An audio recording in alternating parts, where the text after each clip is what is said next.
Si déshériter totalement un enfant est interdit par la loi, on peut peut-être faire en sorte de favoriser un des enfants au détriment d'un autre dans le cadre donc d'une succession avec plusieurs enfants et grâce certainement à des mécanismes qu'on va développer avec Nathalie Cousy-Goussuas, notaire à Paris. Bonjour. Bonjour à tous. Et avec Laure Varasté, ingénieure patrimoniale chez Odo BHF. Bonjour. Alors, donc comme je le disais, il est impossible dans les faits de déshériter un enfant, mais est-ce qu'on peut en privilégier un par rapport à un autre, Laure Varasté? En fait, ce qu'il faut bien comprendre, c'est que le Code civil nous donne des règles, il nous fiche des règles. Et dans ce Code civil, on va parler de ce qu'on appelle la réserve héréditaire. Donc, en ce sens, certains héritiers, comme les enfants, les descendants, entre autres, parce qu'on va souvent parler d'eux, ces héritiers directs, eux, sont réservataires. Donc, pour eux, ils ont une quote-part qui, comme le nom l'indique, leur est réservée. Quoi qu'il arrive. C'est obligatoire, on ne peut pas du tout... En revanche, on a une quotité disponible. Réserve héréditaire, quotité disponible. Alors, et ce patrimoine-là, on va pouvoir, en fait, non pas jouer avec, mais déterminer qui pourrait en être le récipiendaire. On pourrait l'ajuster un petit peu comme on veut. Nathalie Cousy-Goussuas, est-ce que vous êtes d'accord avec... Bien sûr, en fait, c'est le Code civil qui détermine le nombre de parts. Il ne faut pas comprendre, ce n'est pas une fraction des biens, c'est un pourcentage du patrimoine. Et pour cela, on regarde aussi toutes les donations, ou ce qu'on appelle les libéralités, donations à des étrangers ou aux enfants, qui ont été faites le long de la vie par la personne, en fait. Et au décès, on reconstitue, en fait, ce patrimoine, fictivement, en réintégrant au bien qu'il a laissé, cette personne de son vivant, toutes les donations qui ont été faites. Et sur cette masse, on calcule, comme dit Laure, ce qui est quotité disponible, la part que l'on peut donner à qui l'on souhaite, par exemple, ou même tiers ou association, et la part réservataire. Donc, chère Pauline, des enfants ont déjà pu, du vivant de leurs parents, recevoir leur part réservataire. Donc, ils n'ont pas un droit acquis automatiquement à ce qu'il reste. Au moment de la succession. Et bien sûr, et puis attention, ne nous l'aurons pas, une personne a le droit de faire ce qu'elle veut de ses biens, comme on dit en droit, à titre onéreux. C'est-à-dire qu'elle a le droit de tout vendre si elle veut.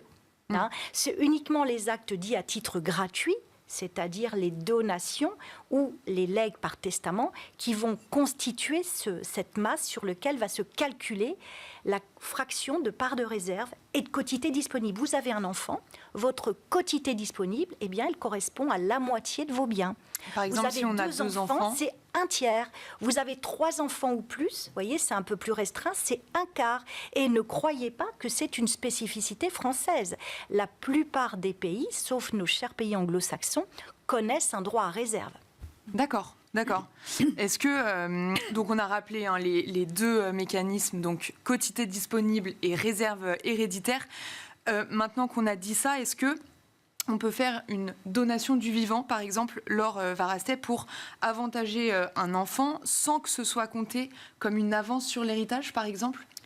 Alors, souvent, quand on essaye d'avantager, si je puis dire, un enfant, c'est effectivement plutôt des donations que l'on va considérer comme étant hors part successorale. Donc, on va le faire en avance et on peut le faire à un seul enfant si on a plusieurs enfants. Ça permet effectivement de les avantager tout au moins au cours de leur vie et on n'est pas obligé du coup de donner la même chose à tous ces enfants. En revanche, c'est vrai qu'on fera le compte à terme cette part pour aller vérifier. Et elle sera déduite, la part Il faudra réégaliser les choses. Et ça dépend, Pauline, parce qu'en fait, il y a 2 façons de faire une donation à ses enfants de son vivant. Soit une donation en avance, voilà, je te donne. Oui, voilà, c'est ça. Que je t'ai donné, tu en seras comptable vis-à-vis de tes frères et sœurs, d'une part. Donc ça, c'est la donation en avance de part. Et la donation hors part, qui est vraiment particulière, c'est-à-dire qu'on dit je te donne, et ça, tu n'en seras pas comptable ou le moins possible vis-à-vis de tes frères et sœurs, c'est-à-dire ça sera sur ta quotité disponible, c'est-à-dire que ça mangera la quotité disponible, et ce qui restera à mon décès, si la quotité disponible n'a pas été éclatée, eh ben ça se partagera à égalité avec tes frères et sœurs. Donc ce faisant, on avantage. Mais méfiance, parce que si vous donnez un bien immobilier à un seul de vos enfants, eh ben vous vous aliénez, vous mettez pieds et poings liés, parce que ce bien immobilier, comme les enfants ont un droit à leur réserve qui se calculera au décès, comme dit Laure, eh ben ils ne pourront pas le vendre sans l'accord des enfants qui n'ont pas été gratifiés. Ah, il faut forcément l'accord. Il faut l'accord de tous. Donc vous vous doutez bien, Pauline, qu'un enfant déjà qui ne savait pas que ses parents avaient donné, parce que le notaire n'a pas le droit de le dire, c'est du secret professionnel, qui apprend qu'il y a 10 ans ou 15 ans, ses parents ont donné à leur frère et qu'aujourd'hui celui-ci veut le vendre, vous pensez bien que cet enfant, il va sûrement renâcler à donner son consentement pour vendre le bien. Donc, il faut être vigilant pour faire de tels montages. L'idéal, c'est de faire des donations-partage, même si, à l'occasion d'une donation-partage, l'un des enfants peut être vraiment très avantagé avec des mécanismes de renonciation anticipée à l'action-réduction. Donc, pour rappel, Laure Varastet, la donation-partage... C'est ça, en fait, on va mettre à égalité... civilement parlant, tous les enfants, et de façon à pouvoir figer les règles qui seront celles à la succession. Et les règles qui s'appliqueront seront celles au jour de la donation. Ce qui veut dire que tous les enfants sont présents et acceptent ce qui leur est transmis. Et si c'est inégalitaire en termes de montant ou de lot, en fait, comme tout le monde accepte, il y aura quelque part adhésion de l'ensemble des enfants.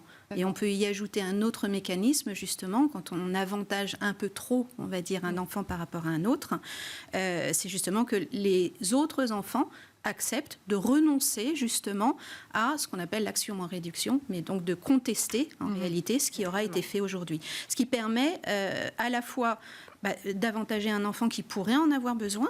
C'est souvent mis en œuvre, par exemple, pour un enfant handicapé ou qui a besoin justement d'être entouré, et ce tout au long de sa vie, y compris quand ses parents ne seront plus là. Et donc, les frères et sœurs adhèrent, acceptent, et donc renoncent au fait de pouvoir récupérer, entre guillemets, ce qui aurait avantagé leur frère ou leur sœur. Donc là, les autres frères et sœurs sont d'accord. Exactement, oui. Et c'est un moyen aussi pour avantager, du coup, un enfant qui en aurait plus besoin. Exactement. Du point de vue de la famille. Exactement. Dans le cadre... donc là, on a parlé des donations. Je vous propose qu'on parle de l'assurance vie, qui a donc sa clause bénéficiaire. Est-ce que, Laure Varastet, c'est un bon moyen d'avantager un enfant si on met un seul, par exemple, on est 4 enfants, on en met un seul des 4 en bénéficiaire de la clause de l'assurance vie. Est-ce que ça fonctionne ? Alors, ça fonctionne dans certaines limites. C'est toujours pareil. C'est jamais du tout oui ou du tout non. Oui, ça fonctionne dans le sens où dès lors que les sommes auront été versées avant 70 ans, ça ne rentrera pas dans l'actif successoral. Donc, ça sera vraiment mis en dehors, on dit, de la succession, avec ses règles de fonctionnement. En revanche, il y a toujours un petit garde-fou, qui est la notion de prime manifestement exagérée. C'est-à-dire, je mets tout en assurance vie et un seul de mes héritiers bénéficiaires, ou un tiers d'ailleurs, ça peut très bien être une autre personne, c'est possible, mais dans les faits, il peut y avoir contestation en fait de ce mécanisme-là. Donc il faudra toujours faire attention à cela. Et si effectivement ça vise un seul des enfants, on peut peut-être aussi s'assurer que ce ne soit pas aussi considéré comme étant une donation indirecte. Enfin bon, il y a des règles à respecter, sachant qu'en assurance vie, on va toujours regarder la situation au moment du versement. Donc, si c'est fait de façon régulière au fur et à mesure d'une vie d'épargne, c'est plus compliqué de contester le fait qu'il y ait un seul ou plusieurs héritiers, enfin bénéficiaires, plus héritiers, mais au contraire bénéficiaires du contrat d'assurance vie. Nathalie Cousy-Goussuez, vous êtes d'accord avec oui, justement, cette clause ? Pauline, il y a 2 articles du Code des assurances, L132.12 et L132.13, qui rappellent que justement toutes les règles que l'on vient d'évoquer, toutes les 3, ne s'appliquent pas aux primes versées, sauf si elles sont manifestement exagérées, eu égard aux facultés du souscripteur, et ne s'appliquent pas non plus à la rente ou au capital. Donc concrètement, effectivement, vous pouvez désigner qui vous voulez, un enfant, une association, un ami, et par principe, c'est exclu de la succession. Sur le plan civil, fiscalement, c'est autre chose, selon que les primes ont été versées avant ou après 70 ans.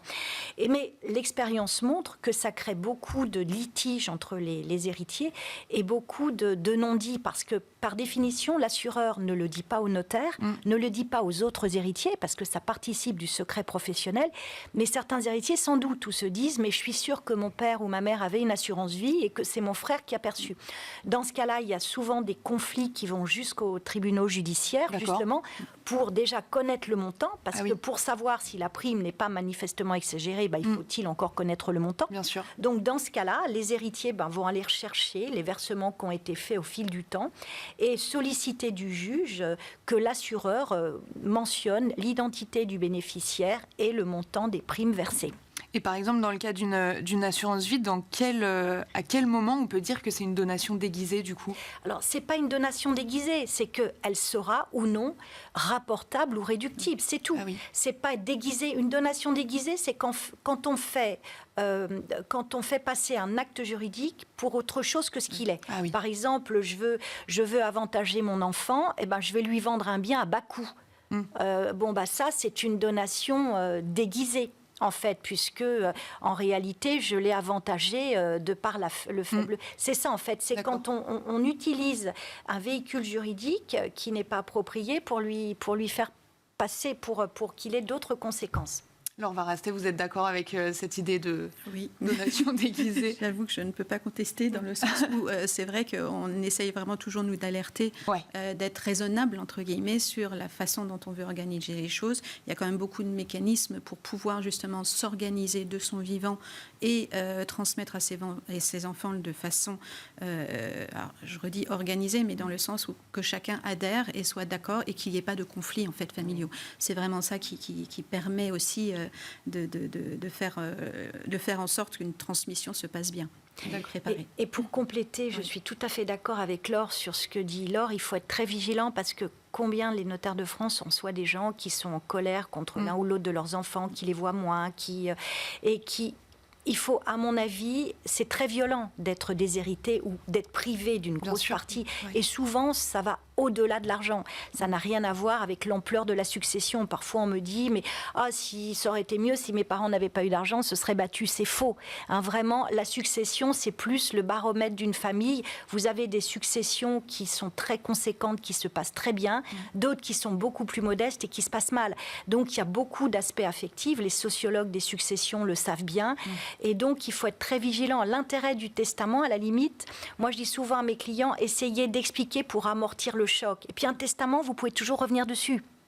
Vous pouvez vous brouiller avec l'un de vos enfants. Moi, c'est ce que je dis parfois à une mère de famille. Je dis peut-être que dans 5-6 ans, vous allez revenir me voir. Et puis, le testament, vous l'annulerez.